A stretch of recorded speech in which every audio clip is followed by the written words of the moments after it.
దుర్గాప్రియ నాటకాన్ని సాక్ష్యాలతో బయటపెట్టిన విక్రమ్ కృష్ణ. రాధ నిర్దోషి అని ఒప్పుకున్న దమయంతి రామచంద్ర. అసలు ఇదంతా ఎలా జరిగిందనేది వీడియోని స్కిప్ చేయకుండా చివరి వరకు చూడండి.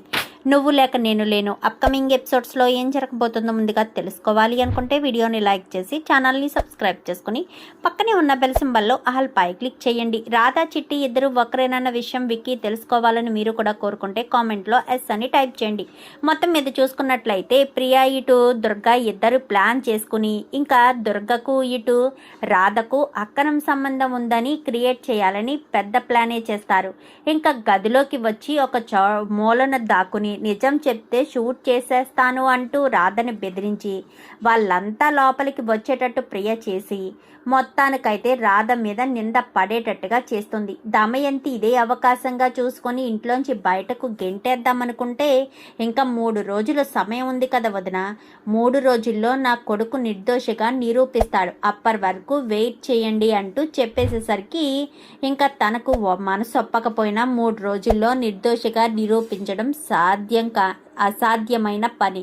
అది ఎప్పటికీ జరగడు. 3 రోజుల తర్వాత దీన్ని మెడపట్టి బయటకు గెంటేద్దాము అన్న ఉద్దేశంతో అప్పటికి సైలెంట్గా ఉంటుంది. ఇంకా దమయంతి అయితే ఇంకా దుర్గా ఇటు ప్రియ ఇద్దరూ మాట్లాడుకునేసరికి మొత్తానికైతే రాధను ఒక చెడ్డదానిగా బ్యాడ్ క్యారెక్టర్ ఉన్న దానిలా బాగానే క్రియేట్ చేస్తున్నావు అని చెప్పనేసరికి నేను బాగానే క్రియేట్ చేస్తున్నాను, ఒకవేళ దీని అంతటి వెనక నువ్వే ఉన్నావన్న విషయం తెలిస్తే నీ పరిస్థితి ఏంటో నువ్వు తెలుసుకోలేకపోతున్నావు అంటూ ఇంకా వాడు రివర్స్లో దాని మీద పంచ్ డైలాగులు వేసేసరికి ఒక్కసారిగా షాక్ అయిపోతుంది. ఇదేంటి వీడు అటు తిరిగి మళ్ళీ నా మీదకే ఇలాగా మాట్లాడుతున్నాడు, ఇప్పుడు నేను ఏం చేయాలి, వీడితో చాలా జాగ్రత్తగా ఉండాలి, నా పని ఎంతవరకు అంతవరకే ఉంటే మంచిది, వీడితో ఎక్కువ రాసుకు పూసుకుని ఉన్నా కానీ చాలా ఇబ్బంది ఫేస్ చేయాల్సిన పరిస్థితి వస్తుంది అంటూ మాట్లాడేసరికి అది నిజమే అని ఇంకా ఇద్దరు కూడా మాట్లాడుకున్న తర్వాత మరి నెక్స్ట్ ఏం ప్లాన్ చేద్దాం అనుకుంటున్నావు అనగానే చేస్తాను, చెప్పను, నేను ఏం ప్లాన్ చేస్తానో నువ్వే ఆశ్చర్యపోతావు కదా అంటూ అక్కడి నుంచి దుర్గ వెళ్ళిపోయేసరికి ఇంకా రాత్రికి రాధ బయట స్విమ్మింగ్ పూల్ దగ్గర కూర్చుని బాధపడుతూ ఉంటుంది. అసలు నేను ఇంటికి వచ్చిన కారణం ఏంటి, నేను ఇంట్లో ఉండవలసిన కారణం ఏంటి, అసలు నన్ను వీళ్ళంతా ఎందుకు టార్గెట్ చేశారు అనగానే నీకు ఒక విషయం అర్థం కావట్లేదు రాధా, నేను నా మరదలు ప్రియను పెళ్లి చేసుకోవడం నాకు ఇష్టం లేక నీతో అగ్రిమెంట్ పెళ్లి చేసుకున్నాను, అందుకోసమని ఎక్కడ ప్రియకు దూరం అయిపోతానని నిన్ను శాశ్వతంగా ఇంట్లోంచి బయటికి పంపించేసి ప్రియ నా జీవితంలోకి రావాలనేదే ప్రియ ఉద్దేశం. కానీ నాకు ప్రియ అంటే ఇష్టం లేనప్పుడు ప్రియను నా జీవితంలోకి ఎలా రప్పిస్తాను, ఎలా తనని మళ్ళీ నా జీవితంలోకి ఆహ్వానిస్తాను, తనంటే నాకు ఇష్టం లేదు, తనను పెళ్లి చేసుకునే ఆలోచన లేదు, మరి అలాంటి తప్పుడు తనని నేను ఎందుకు పెళ్లి చేసుకోవాలని అనుకుంటాను.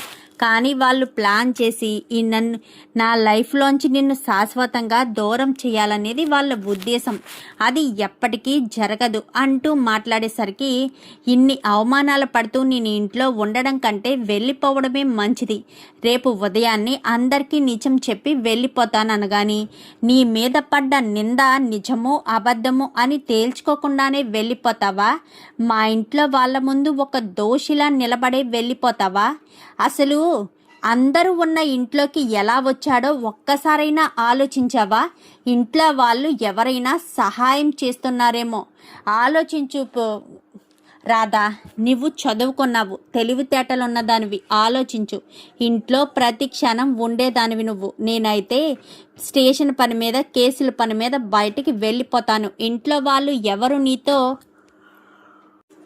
ఎలా ప్రవర్తిస్తున్నారో ఆలోచించు రాధా అని చెప్పి ఇంకా విక్కీ మాట్లాడేసరికి వెంటనే ఇంకా ప్రియ దగ్గరికి వెళ్ళి ప్రియతో మాట్లాడదాం అనుకున్న సమయంలో ప్రియ ఫోన్లో మాట్లాడుతుంది వాడితోటి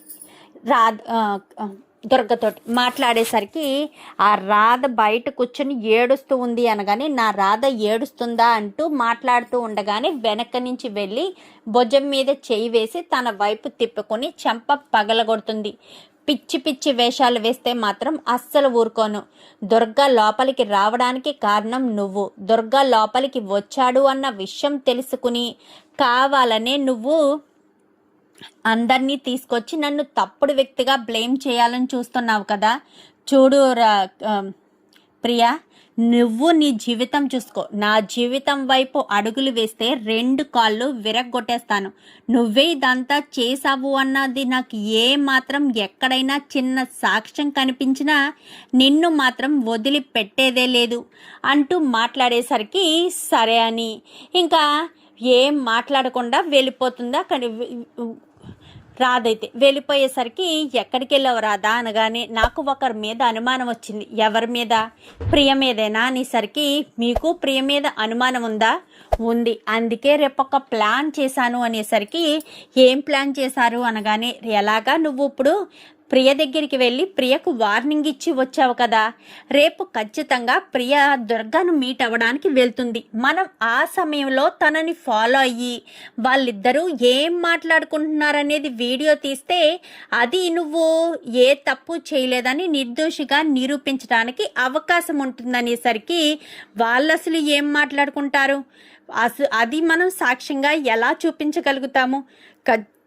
ఖచ్చితంగా చూపించగలం. వాళ్ళు ఏం మాట్లాడుకుంటారో నేను చెప్పనా?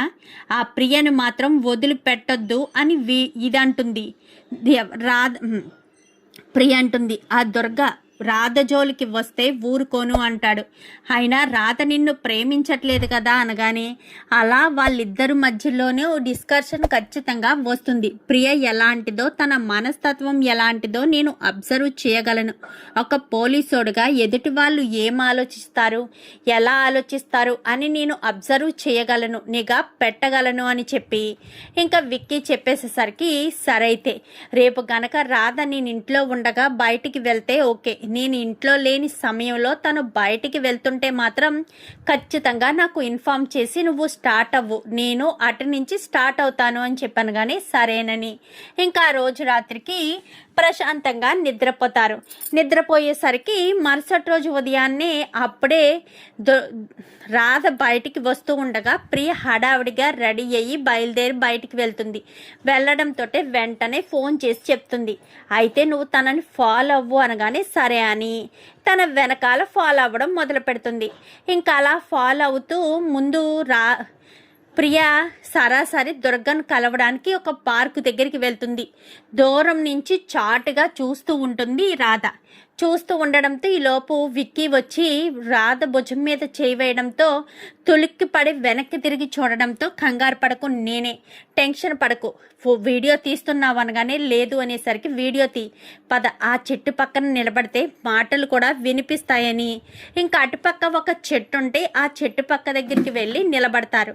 నిలబడేసరికి వీళ్ళిద్దరూ మాట్లాడుకుంటారు. రాత్రి రాధ నన్ను కొట్టింది అనేసరికి నిన్ను కొట్టిందా, ఎందుకు కొట్టింది అనగానే నువ్వు నేను కలిసి ఇదంతా ప్లాన్ చేస్తున్నామని తెలిసిపోయినట్టుంది రాధకి. ఏంటి, నా రాధకు తెలిసిపోయిందా అనగానే నీ రాధేంటి, రాధకు ఆల్రెడీ అనుమానం స్టార్ట్ అయింది. ఇప్పుడు నువ్వు ఎక్కడున్నా తెలుసుకుంటారు, ఖచ్చితంగా నిన్ను కొట్టి నిజం బయట పెడతారు అని చెప్పి ఇంకా ప్రియ అయితే ఇంకిద్దరు చెట్టు చాటు నుంచి వీడియో తీయడం స్టార్ట్ చేస్తాడు. ఇంకా వీళ్ళిద్దరూ అయితే మనం ఇదంతా కలిసి ప్లాన్ చేస్తున్నానన్న విషయం రాధకు అనుమానం వచ్చినట్టుంది అనగాని ఎలా వస్తుంది అనేసరికి ఇంట్లో అంతమంది ఉండగా రాధ గదిలోకి వెళ్ళారు అంటే ఇంట్లో వాళ్ళు ఎవరొకరు సహాయం చేసే ఉంటారు అన్న అనుమానం మా బావకు వచ్చుంటుంది. మా బావ చాలా తెలివైన వాడు, ఏదైనా సరే చాలా తీవ్రంగా ఆలోచిస్తాడు. ఏ సమస్యనైనా సరే చాలా సునాయాసంగా దాన్ని పరిష్కరిస్తాడు. అందుకే నీ సమస్య నుంచి రాధను తప్పించడానికి వారం రోజులు గడువడిగాడు. వారం రోజుల్లో ఆల్రెడీ 4 రోజులు అయిపోయింది. ఇది 5వ రోజు, ఇంకా 2 రోజులు మాత్రమే సమయం ఉంది. ఈ 2 రోజుల్లో ఖచ్చితంగా రాధ ఏ తప్పు చేయలేదని మా బావ నిర్దోషిగా నిరూపించడం అయితే ఖచ్చితంగా జరుగుతుంది. ఈ 2 రోజులు నువ్వు జాగ్రత్తగా ఉంటే రాధని ఇంటి నుంచి బయటకు గెంటేస్తుంది మా మమ్మీ. అప్పుడు ఏ ఇబ్బంది ఉండదు. రాధను నువ్వు సొంతం చేసుకోవచ్చు, మా బావను నేను సొంతం చేసుకోవచ్చు. నువ్వైనా నేనైనా స్వార్థ విధంగా ఆలోచించేది మన ఇష్టాలని గెలిపించుకోవడం కోసమే, మన ప్రేమల్ని గెలిపించుకోవడం కోసమే. రాధకు నువ్వంటే ఇష్టం లేదు, మా బావకు నేనన్నా ఇష్టం లేదు, కానీ రాధంటే నీకిష్టం, మా బావ అంటే నాకిష్టం. అందుకోసం మనం ఇలా చెయ్యక తప్పదు, జాగ్రత్తగా ఉండు అనగానే నువ్వు నాకు జాగ్రత్త చెప్పవలసిన అవసరం లేదు. రాధను నేను ఎలా సొంతం చేసుకోవాలో నాకు తెలుసు. రాధ నన్ను ఇష్టపడట్లేదని కాలేజీ డేస్ నుంచి చెప్తూ ఉన్నా తనని నేను టార్చర్ పెడుతూ తనే నా లవర్ అంటూ మీ ఇంట్లో వాళ్ళందరినీ ఎలా నమ్మించాను. తనను నేను హెరాస్ చేసినప్పుడు తీసిన ఫొటోస్ అవి, కానీ చూసే వాళ్ళకి మేమిద్దరం లవర్స్లా క్రియేట్ చేశాను. అది ఈ దుర్గ తెలివితేటలంటే. దుర్గ ఏదైనా అనుకున్నాడంటే ఖచ్చితంగా సాధిస్తాడు. అది చూస్తూ ఉండు. రాధని ఆ ఇంటి నుంచి తీసుకుని వస్తాను, అది ఆ ఇంట్లోనే పెళ్లి చేసుకుని తీసుకుని వస్తాను. లేదంటే పెళ్లి జరగదు. రాధని నా సొంతం చేసుకుని నిన్ను మీ బావకు సొంతం చేస్తాను, అర్థమవుతుందా అని చెప్పి ఇద్దరు మాట్లాడుకున్నదంతా కూడా వీళ్ళిద్దరూ చెట్టు చాటుగా ఉండి వీడియో తీస్తారు. ఈ ఒక్క వీడియో చాలు రాధా, నువ్వు నిర్దోషివి అని నిరూపించడానికి. ఆ దుర్గా ప్రియ కలిసి ఇంత ప్లాన్ వేశారని మా అత్తని మా మామయ్యని చెప్పించడానికి సరిపోతుంది. పద ఇంటికి వెళ్దామనేసరికి, ఇంకా ఇంటికి వచ్చిన తర్వాత చాలా థ్యాంక్స్ అనేసరికి, ఎందుకు థ్యాంక్స్ చెప్తున్నావు, నువ్వు నా రెస్పాన్సిబిలిటీ, నిన్ను నేను బాధ్యతగా ఫీల్ అవుతున్నాను. నిన్ను అగ్రిమెంట్ మీద పెళ్లి చేసుకుని ఇంటికి తీసుకొచ్చినా నువ్వు ఇక్కడ ఉన్నన్ని 365 రోజులు కూడా నీకు ఎలాంటి కష్టం రాకుండా చూసుకోవాల్సిన బాధ్యత నాది, అర్థమవుతుందా. నువ్వు దీని గురించి ఆలోచించొద్దు, నీకు ఏ సమస్య లేకుండా చూసుకునే బాధ్యత నాది, అర్థమవుతుందా నీకు అని చెప్పి అనేసరికి సరే అని ఇంకిద్దరు కూడా ఇంటికి వచ్చేస్తారు. ఇంటికి వచ్చేసేసరికి ఇద్దరు హాల్లో కూర్చుని నవ్వుకుంటూ ఉంటారు. చిచి, తన మీద నిందపడినా ఎలా నవ్వుకుంటూ ఉంటున్నారో. నీకేంటి వదిన అంత కష్టం, నా కొడుక్కే లేని బాధ నీకెందుకు అంత బాధ కలుగుతుంది. ఇంటి పరువు మంట కలిసిపోతుంటే చూస్తూ ఉండడం నా వల్ల కావడం లేదు అంటూ ఇంకా మాట్లాడేసరికి, ఇంటి పరువు గురించి నువ్వెందుకు వదిన అంతలా మాట్లాడుతున్నావు. నా కొడుకు కానీ నా కోడలు కానీ ఇంటి పరువు తీసేటట్టుగా ఎప్పుడూ ఏమీ ప్రవర్తించరు. నువ్వు ఎప్పుడు కూడా వాళ్ళనే అంటున్నావు. రాధను చాలా అవమానిస్తున్నావు, బాధ పెడుతున్నావు. రాధ ఏ తప్పు చేయదు అని నువ్వు తెలుసుకోలేకపోతున్నావు అంటూ మాట్లాడేసరికి, తప్పు చెయ్యలేదు అంటూ ఈ మాటలు ఎందుకు సునందా, చెప్పేదేదో సూటిగా చెప్పి సాక్ష్యాలు చూపించండి, అప్పుడు నమ్ముతాం రాధ తప్పు చేయలేదు అని అంటూ ఇంకా మాట్లాడేసరికి, చూపిస్తానత్త, ఖచ్చితంగా చూపిస్తాను. రాధ తప్పు చేయలేదు అని చూపించడానికే అన్ని సాక్ష్యాలు సేకరించాను. అందుకే వారం రోజులు గడువడిగాను. సాక్ష్యాలే కాదు, దీని వెనకాల ఉన్న వాళ్ళు ఎవరో, ఈ ఇంటి నుంచి ఎలాంటి సహాయాలు వాడికి వెళ్తున్నాయో అన్ని ఆధారాలతో చూపిస్తాను. ఇంట్లో వాళ్ళందరూ కూడా ఒక్కసారి వచ్చారనుకో, చిన్న స్క్రీన్ మీద కాదు పెద్ద స్క్రీన్ మీద చూపిస్తాను అందరికీ, అప్పుడు అంతా హ్యాపీగా ఉండొచ్చు అని చెప్పనేసరికి, ఏంటి విక్రమ్ కృష్ణ కలలు కంటున్నావా అనగానే, కలలు కాదు నిజమయ్యేవే కంటున్నాను, ఒక్కసారి అందరినీ పిలిపించు నీ కూతురుతో సహా అని చెప్పాను. కానీ ఏంటి బావా నన్ను పిలిపించమని అంటున్నావు, నాతో ఏం పని, అయినా రాధని పెళ్లి చేసుకున్న తర్వాత నన్ను పట్టించుకోవడమే మానేసావు కదా, ఇంకా నీకు నాతో ఏం పనుంది అని చెప్పనేసరికి, పనుంది ప్రియా, ఎందుకంటే పదే పదే రాధ తప్పు చేసింది అంటూ నువ్వే కదా మాట్లాడుతున్నావు. నువ్వు మీ అమ్మ ఇద్దరు కూడా రాధ మీద నిందలు వేశారు కదా, అందుకు రాధ ఏ తప్పు చేయలేదని నిరూపించాలి అంటే మీ ఇద్దరు ఖచ్చితంగా ఉండి తీరాలి. అందుకోసమనే నువ్వెక్కడున్నావా ఏంటి అని నిన్ను గురించి అడుగుతుంటే ఈలోపు నువ్వే వచ్చావు. రా ఇక్కడ అందరూ కూర్చోండి, మీకు స్క్రీన్ మీద చూపిస్తాను. రాధ తప్పు చేయలేదని, రాధ వెనకాల ఈ కుట్ర చేస్తుంది ఎవరో, ఆ దుర్గకు సహాయం చేసేది ఎవరో అన్నీ కూడా వీడియో రూపంలో రూపంలో, మాటల రూపంలో అన్నీ కూడా నేను చూపిస్తాను. అందరూ ఇలా కూర్చోండి అనగానే, ఏంట్రా నాటకాలా అని చెప్పనేసరికి, నాటకాలు ఏముంది, ఏమీ లేదు మామయ్య, నిజం నిరూపించాలి అంటే ఓపిక కూడా ఉండాలి, కొంచెం ఓపికగా ఉండి మొత్తం చూస్తే అంతా తెలుస్తుందని ఇంకా అందరినీ కూడా కూర్చోబెట్టి వెంటనే తన ఫోన్లో తీసిన వీడియోని టీవీకి కనెక్ట్ చేస్తాడు. టీవీకి కనెక్ట్ చేసేసరికి చుట్టూ ఒకసారి పార్క్ అంతా కూడా తీస్తాడు. ఇదేంటి సాక్ష్యాలన్నావు, అదన్నావు, ఇదన్నావు, పార్క్ అంతా కూడా చూపిస్తున్నావేంటి అనగానే, ముందు ఎంటర్టైన్మెంట్ ఉండాలి కదా, తర్వాతే యాక్షన్ సీను స్టార్ట్ అవ్వాలి. సస్పెన్సు, థ్రిల్లరు అన్నీ కూడా ఈ వీడియోలో ఉంటాయి. అందుకే ఎవ్వరూ మిస్ చేయకుండా, కన్ని రెప్ప వేయకుండా, కళ్ళు చూసుకుంటూ, చెవులు వినుకుంటూ జాగ్రత్తగా ఉండండి, ప్రతి మాట ఒక ఆణిముత్యమే అని చెప్పి చాలా ఎక్కువగానే చెప్తాడు విక్కీ. అయితే చెప్పేసేసరికి ముందు వీడియో ఆన్ చేయరా అని చెప్పి చాలా కోపంగా అంటుంది దమయంతి. ఒక్క నిమిషం అత్త అంటూ వీడియో ఆన్ చేసేసరికి ఇంకా ఇద్దరు కూడా పార్కులో మీట్ అవ్వడం కనిపిస్తుంది. ఎవరెవరు, దుర్గా ఇటు ప్రియ, ఇద్దరు మీట్ అవ్వడం చూసి ఒక్కసారిగా అందరూ షాక్ అయిపోతారు. ఏంటి షాక్ అయ్యారా? ఎందుకు? వీళ్ళిద్దరూ మాట్లాడుకున్నందుకే షాక్ అయిపోయారా? అసలు ఏం మాట్లాడుకున్నారో తెలిస్తే ఇంకేమైపోతారో. ఒక్క నిమిషం, అస్సలు షాక్ అవ్వకండి, వెయిట్ చేయండి, ఒక్క నిమిషం ఇది చూస్తే మీకే తెలుస్తుందని ఇంకా వీడియోని ప్లే చేసి మొత్తం సౌండ్ వాల్యూమ్ అంతా కూడా పెద్దగా పెట్టేసరికి మొత్తం విషయం అంతా కూడా చెప్తారు. ఎందుకంటే ఇప్పటి వరకు జరిగినవన్నీ కూడా ప్రియే దగ్గరుండి ఆ దుర్గతో చేయించింది. ఆ రోజు నైట్ వచ్చింది, అలాగే డే టైం ఇంట్లోకి వచ్చింది. ఈచ్ అండ్ ఎవ్రీవన్ ప్రతి ఒక్కటి వాళ్ళిద్దరూ డిస్కషన్ చేసుకున్నారు కదా.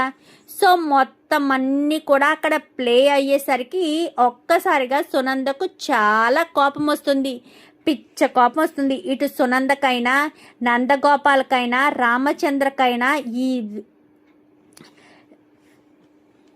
ప్రియ ఇంత దరిద్రంగా, ఇంత నీచానికి ఒడిగడుతుందని అస్సలు అనుకోలేదు అన్నట్టు అందరూ కూడా మాట్లాడేసరికి, పూర్తిగా వినండి మామయ్య అని చెప్పాను కానీ మొత్తం వింటారు. ఇప్పుడు మీరు విన్న దాన్ని బట్టి తెలిసిన నీతేంటి?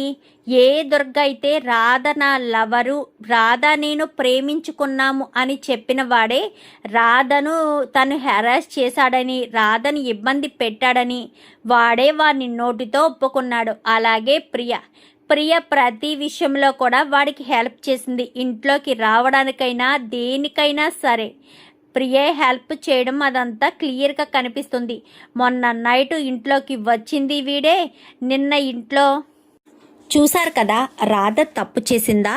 రాధ తప్పు చేయలేదు. ప్రియ ఆ దుర్గకు హెల్ప్ చేసి ఇంట్లోకి రావడానికి సహాయం చేసింది. రాధని ఇంటి నుంచి, నా జీవితంలోంచి శాశ్వతంగా బయటికి నెట్టేయడం కోసమే వీళ్ళిద్దరూ కలిసి ప్లాన్ చేశారు. దుర్గ నోటితోనే చెప్పాడు కదా, రాధ తప్పు చేయలేదు, రాధ నన్ను ఇష్టపడలేదు, నేనే రాధని ఇబ్బంది పెడుతూ వచ్చాను, నీ హెల్ప్తో రాధ నా సొంతం అవ్వాలి, రాధను నేను అక్కడే పెళ్లి చేసుకుని ఇంటి నుంచి బయటకు వస్తాను అంటూ ఈచ్ అండ్ ఎవ్రీవన్ ప్రతి ఒక్కటి క్లియర్గా చెప్పాడు కదా. ఇప్పుడేం మాట్లాడవేంటత్తా?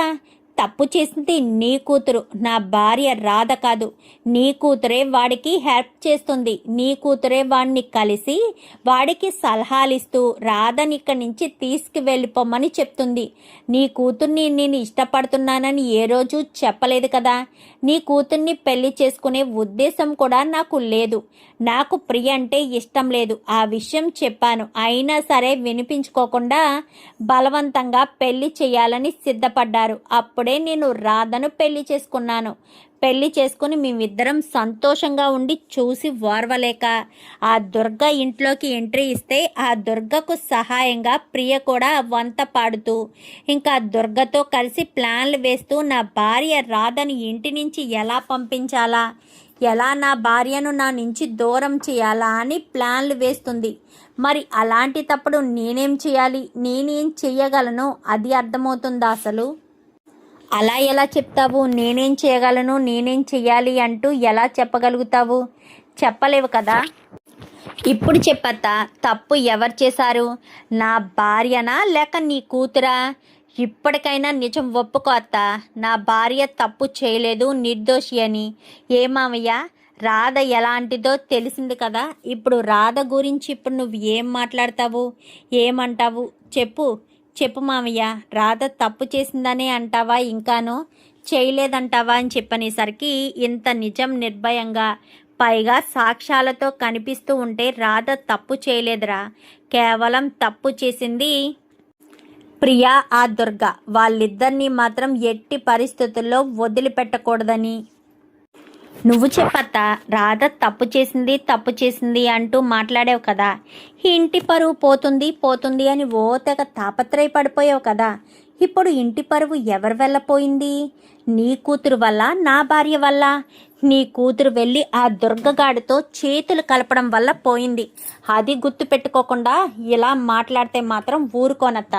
ఇంకొకసారి నా భార్య మీద ఏదైనా నింద వేస్తే మాత్రం అస్సలు ఊరుకునేదే లేదు అంటూ గట్టిగా సమాధానం చెప్పడంతో ఇంకా సైలెంట్ అయిపోయి, అవును నీ భార్య తప్పు చేయలేదు, ఒప్పుకుంటున్నాను అంటూ లోపలికి వెళ్ళిపోతుంది. లోపలికి వెళ్ళిపోవడంతో మమ్మీ మమ్మీ అనుకుంటూ అక్కడి నుంచి ప్రియ వెళ్ళబోతూ ఉండగా, ఒక్క నిమిషం ప్రియ అని చెప్పి విక్రమ్ కృష్ణ ఆపుతాడు. ఏంటి బావా అని చెప్పాను కానీ చెంప చెల్లు మనిపిస్తాడు.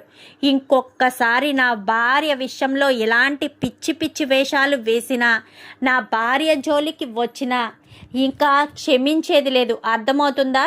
నా భార్యని ఇంట్లోంచి బయటికి పంపించాలనుకున్నావు కదా, నువ్వు ఇంట్లోంచి బయటికి వెళ్ళిపోతావు.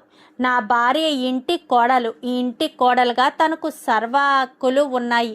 ఇంటి నుంచి వెళ్ళగొట్టే ప్రయత్నాలు చేశారంటే మాత్రం ఇంకొకసారి మర్యాదగా ఉండదు అని ఇంకా గట్టిగా వార్నింగ్ ఇచ్చేసరికి సైలెంట్గా అక్కడి నుంచి గదిలోకి వెళ్తుంది. వెళ్ళడంతో దమయంతి చెంప చెల్లు అనిపిస్తుంది ప్రియకు. మమ్మీ అని చెప్పాను కానీ నోర్మి, నేను ఆల్రెడీ అప్పటికీ అడిగా, నీకేదైనా ఉందా, నువ్వేదైనా చేస్తున్నావా అని అడిగాను.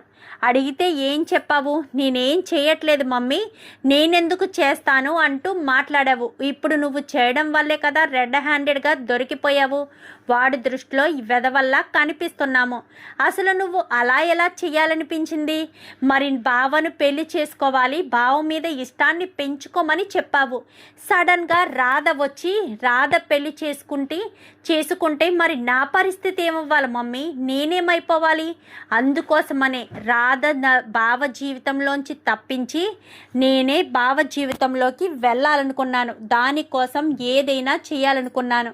ఆ దుర్గగాడితో చేతులు కలిపి వీలైనంత తొందరగా రాధని ఇంటి నుంచి శాశ్వతంగా బయటికి పంపించేద్దాము అన్న ఒకే ఒక్క కారణం చేతే ఆ దుర్గగాడితో చేతులు కలిపి రాధ ఇంట్లో ఉండగానే వాడిని ఇంట్లోకి వచ్చేటట్టుగా హెల్ప్ చేశాను. కానీ బావకు తెలిసిపోయింది అనగానే, మీ బావ ఎలాంటి వాడో నీకు తెలీదా? ఆవలిస్తే పేగులు లెక్కెట్టే రకమని తెలుసు. మీ బావ మెంటాలిటీ, మీ బావ తెలివితేటలు నీకు తెలుసు కూడా. మీ బావని అంత తక్కువగా ఎలా అంచనా వేశావు? మనం ఏం తప్పు చేసినా మన చేతికి మట్టండకుండా చేయాలి అని నీకు ఎన్నోసార్లు చెప్పాను. ఇప్పుడు చూడు, అందరి దృష్టిలో నువ్వు చెడ్డదానిగా మారిపోయావు. నువ్వే తప్పు చేసిన దానిలా అందరి దృష్టిలో కనిపిస్తున్నావు. ఎందుకంటే తప్పు చేసింది నువ్వే కాబట్టి. మీ బావ విషయంలో తప్పు నువ్వే చేశావు. ఇప్పుడు క్లియర్గా తెలుస్తుంది. రేపన్న రోజున రాధ మీద ఏ నిందొచ్చినా చూసే కళ్ళు నీ వైపే చూస్తాయి, వేలు నీ వైపే తిప్పుతుంది. ఎందుకంటే తప్పు నువ్వే చేస్తావు. రాధని ఇంట్లోంచి బయటికి పంపించడానికి సహాయశక్తిలా ప్రయత్నించేది నువ్వే అన్న విషయం బయటకు వస్తుంది అంటూ దమయంతి అయితే ప్రియకు వార్నింగ్ ఇస్తుంది. చూద్దామే రాబోయే ఎపిసోడ్స్లో ఇలాగే రాధ ఏ తప్పు చేయలేదని, దమయంతి ప్రియ వీళ్ళంతా కలిసే ప్లాన్ చేశారని దుర్గకు ఎలా గుణపాఠం చెప్తాడు. రాధ ఇటు వీళ్ళిద్దరిది అగ్రిమెంట్ పెళ్ళే కావచ్చు. మరి ఒకరి మనసులోని ప్రేమ వాళ్ళకి ఎప్పుడు అర్థమవుతుంది?